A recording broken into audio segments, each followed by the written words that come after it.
Alright, now we've gotten to question 4 of the scatter plots and regression section. So question 4 is the final calculation that you have to make for this part of the data analysis project. And it's asking you to conduct a regression analysis to run a regression. You only have to run one regression. So obviously you're going to be predicting your response variable. In my case, that's the percentage of people in a city commuting by bike. So that's your response variable, and you're going to pick one of your quantitative explanatory variables to be the explanatory variable in your regression model. So the first step in creating a regression in this version of Excel is to go to your Data tab. It's actually the same place that you went to create your histogram, that Data Analysis add-in.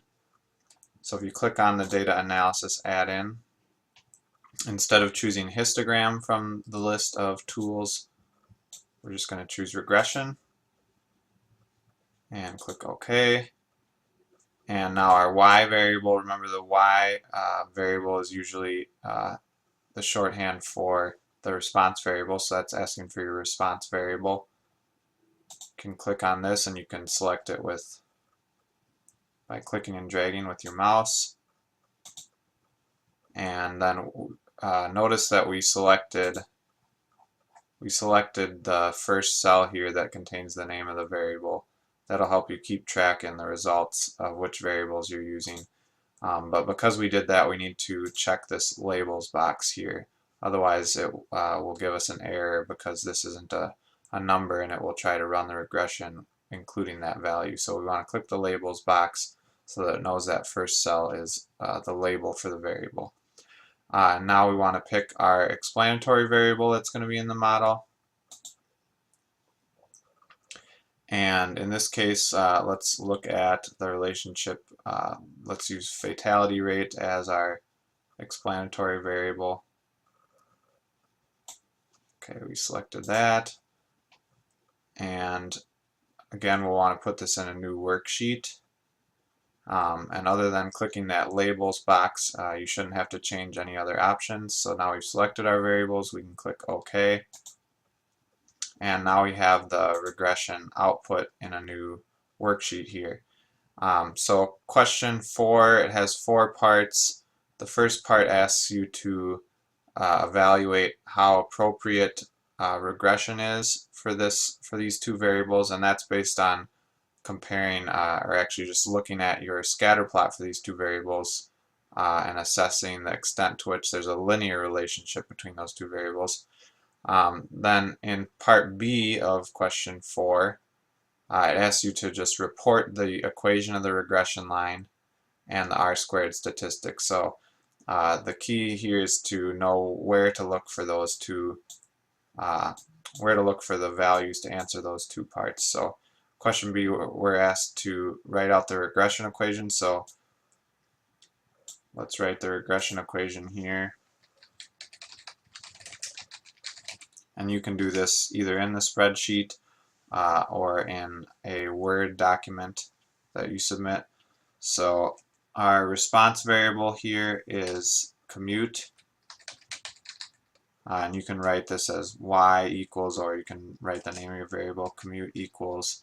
And so the intercept is the first part of the equation. You're going to find that here in the coefficients column right next to intercept in the intercept row. So let's just round that off so it's easier to read, 1.16 plus, and then our slope coefficient is right here in that same coefficients column next to the name of the variable, fatality rate.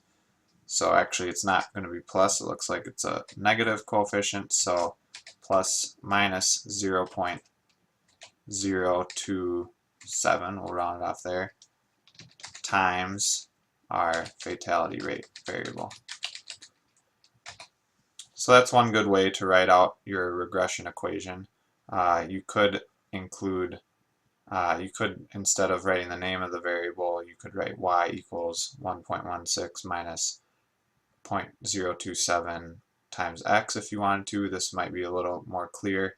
You're going to have to keep track in part C when you state what this implies about the relationship between these two variables, you're going to have to use the variable names or the descriptions, so you might want to keep track of that. And then the r-squared statistic is just right up here. So in this case, the r-square is 0.293, and so you'll just want to report that. You could write it down here, or you could include it in your Word document. And then in part D, you're going to be asked to basically interpret that value and state a brief sentence about what that tells you about this regression, about the relationship between these two variables.